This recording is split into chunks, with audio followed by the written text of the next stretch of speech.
Il était une fois un ancien peuple nomade qu'on appelait les Rajis. Ils vivaient dans la forêt, un peuple mystérieux. Ils étaient réputés pour chasser le miel, mais ont dit cette pratique disparue. Ils se seraient alors tournés vers la rivière. Pour tenter de m'éclairer, un petit groupe de pêcheurs m'a donné rendez-vous au fond de la nuit, les pieds dans l'eau. Nous, les Rajis, il ne nous reste plus que le poisson. Alors on mange du poisson. De nos jours, c'est plus comme avant. On n'est plus tout seul dans la région.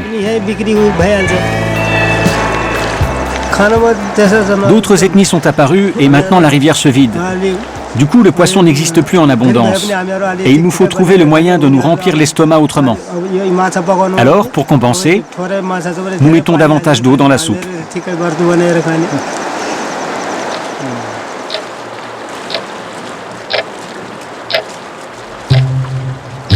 Chaque nouveau matin, la rivière voit ses poissons disparaître, et ses Rajis avec. Il n'en resterait plus que 4000, tous sédentarisés. Seule une poignée d'irréductibles continue à dériver de temps à autre au rythme des éléments. Quelques tentes et beaucoup d'espoir pour cueillir ce que vous donne la forêt, saisir ce que vous offre la rivière.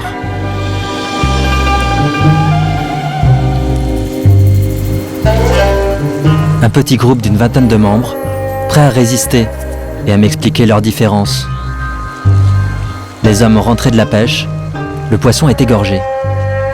On prend ses repères avec le soleil qui se lève et l'étranger qui s'apprête à poser trop de questions. Il ne reste plus qu'à broyer le piment et à évoquer cette rivière qu'on rajoute dans la soupe. La rivière nous donne du poisson.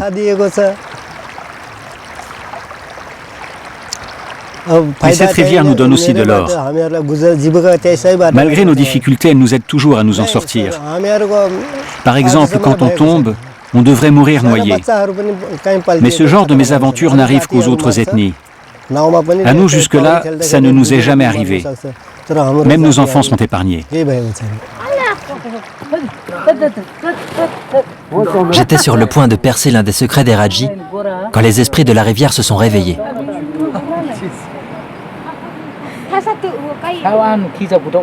Dans mon pays, quand on voit un serpent, on le tue. Est-ce que c'est la même chose ici? Ici, monsieur, on dit que quand un étranger arrive sur une terre nouvelle, il doit se plier à ses coutumes. Nous, les Rajis, on vénère le serpent. C'est comme ça. Mon nom est Ram Singh Raji. J'ai 45 ans peut-être. Chez nous, l'âge c'est important, on connaît même l'heure à laquelle on est. Moi, je ne sais pas exactement, monsieur. La naissance, la mort. On ne pense pas à tout ça, nous autres. Vous savez, nous sommes une ethnie qui ne se complique pas trop la vie.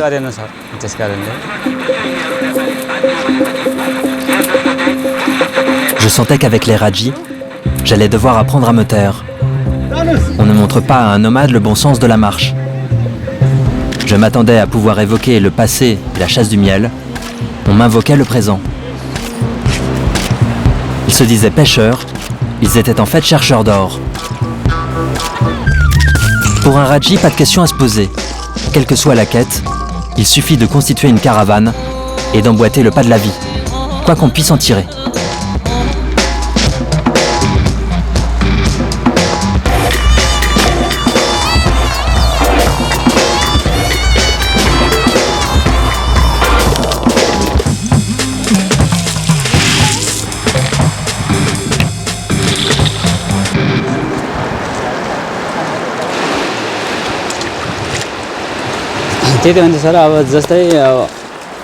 Un jour, un vieux nous a dit que dans le temps, nos ancêtres cherchaient de l'or. Alors, nous nous sommes concertés entre Rajis. Et on s'est dit que s'ils en avaient trouvé à l'époque, il n'y avait pas de raison pour qu'on n'en trouve pas aujourd'hui. On a alors renoué avec la tradition. Dans notre esprit, on n'a jamais pensé pouvoir se nourrir seulement de métal précieux, naturellement. On fait ça pour tuer le temps et pour agrémenter le quotidien. On se laisse aller au gré de la rivière quelques mois par an, au moment où le travail des champs nous donne un peu de repos. Il faut être honnête, ça nous permet surtout de changer d'air.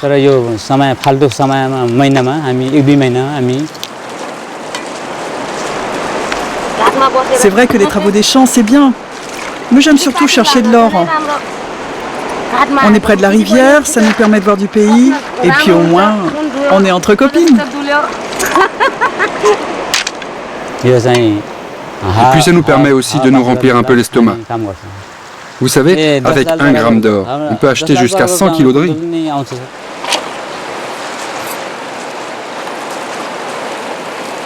Ce jour-là, les Rajis avaient décidé de lever le camp pour un meilleur avenir, car la rivière n'avait livré que quelques poussières. J'en croyais ma rencontre avec eux terminée, mais leur véritable trésor n'était pas d'or. Il avait quelques pattes et bien plus encore. On les grille. C'est bon. Ça a le même goût que les écrevisses. Vers septembre-octobre, ils sont bien gras.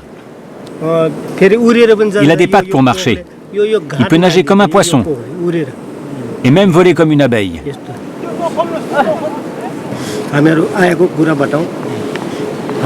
C'est un peu comme nous. Il y a les Rajis de la rivière et ceux de la forêt. Une légende dit qu'auparavant nous étions tous sur les rives du lac de Rara. Un jour, le lac s'est réveillé et nous avons été emportés par ses flots. Les Rajis ont été éparpillés.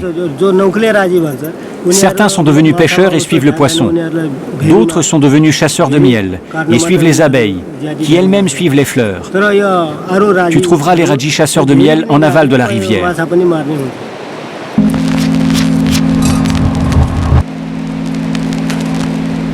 Seul le temps permet de percer les secrets. Je n'en crois pas mes oreilles. Il existe donc encore des chasseurs de miel. J'abandonne les Rajis chercheurs d'or à leur sort pour ma quête de nectar précieux. La fleur du capoquier me conduit à une nouvelle branche de Raji. Une femme et quelques hommes. La nouvelle caravane. Mais pour eux, la rivière n'est qu'un chemin de traverse. Leur véritable royaume est la forêt.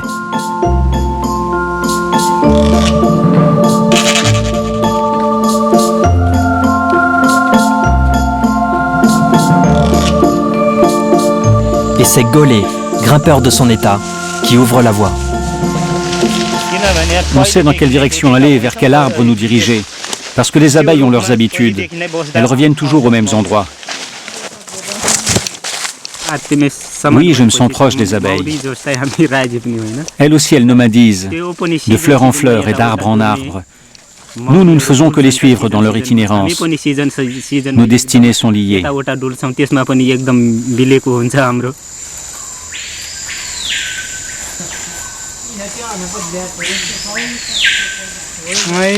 Après 2 heures de marche, on retrouve enfin les abeilles. Une dizaine d'essaims dans un même arbre. On estime la hauteur du premier à 15 mètres.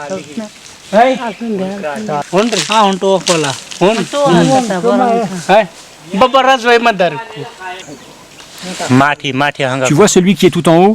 Je vais tenter de le prendre en premier. Il me faudra 7 à 8 minutes. J'ai appris tout ça en observant les anciens. Quand j'étais petit, je les suivais partout. Et à force de les regarder faire, un jour, je me suis dit que j'étais prêt. Et je me suis lancé.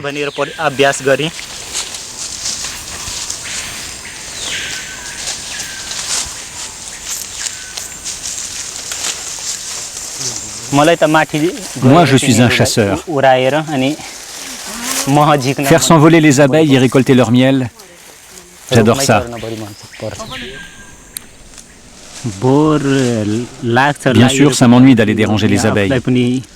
Ça fait toujours quelque chose quand on détruit la maison des autres. Mais nous ne sommes pas des braconniers. Nous, c'est notre métier depuis la nuit des temps.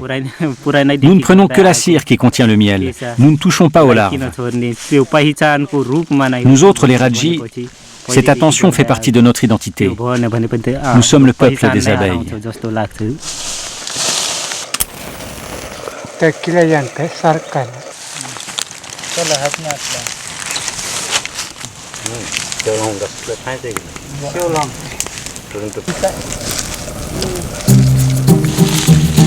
Tout le monde n'a pas la délicatesse d'un Raji pour monter pieds nus et épouser les formes de la nature.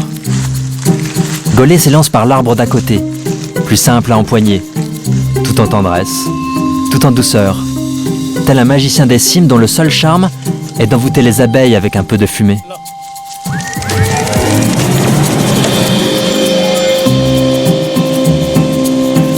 En réalité, il lui faudra à peine 5 minutes pour rejoindre le premier essaim.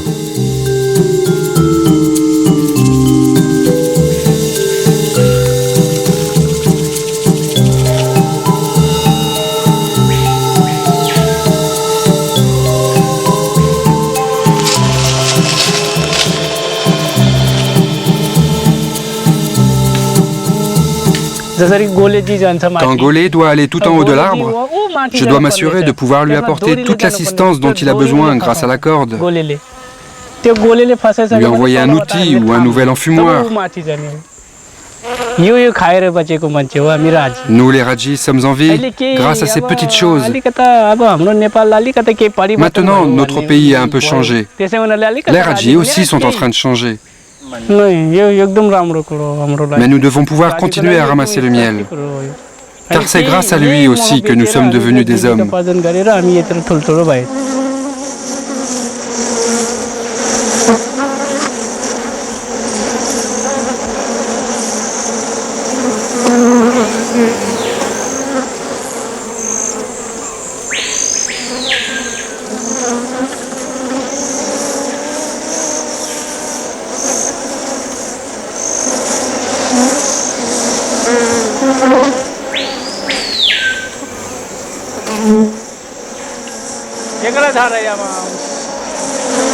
Tout le monde retient son souffle. D'en bas, nous ne percevons qu'un bourdonnement, celui de l'étrange secret qu'entretient Golé avec la reine des abeilles. Il prélève quelques rayons de cire qui contiennent le miel, l'élixir de vie des Rajis. Quelques litres d'or pur à peine, bien moins qu'il y a quelques années. Auparavant, le colza, le jamelonnier, le sal, le capoquier permettaient aux Rajis de grimper toute l'année. Mais depuis qu'on désosse la forêt, depuis que les abeilles disparaissent, les Rajis manquent de pratique. Au sol, on se veut pourtant rassurant.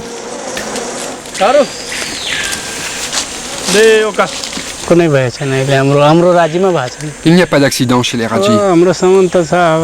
Pour nous en assurer, nous entretenons un bon rapport avec les divinités de la forêt. Nous leur offrons un peu de miel afin qu'elles empêchent les hommes de tomber. Voilà notre rapport à la forêt, aux divinités et aux arbres. C'est l'histoire d'une compréhension mutuelle. Les abeilles aussi nous comprennent. Nous sommes pauvres et sales, c'est pour ça qu'elles nous aiment. Vous mettez des crèmes, et vous lavez beaucoup trop. Elles ne sont pas habituées. L'odeur du savon les insupporte. C'est pour ça qu'elles vous piquent plus que nous.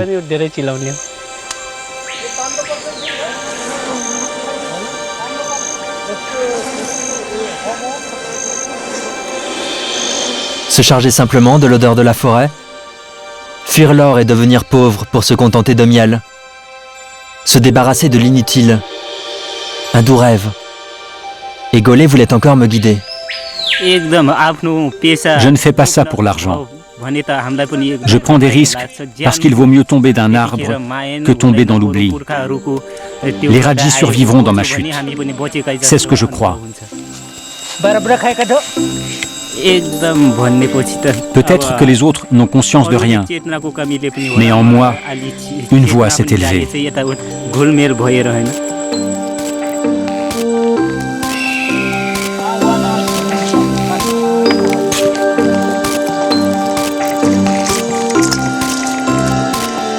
Nous descendons tous du même arbre. On dit que du jour où l'abeille disparaîtra, 4 années suffiront à éteindre l'humanité. Les Rajis seront les premiers.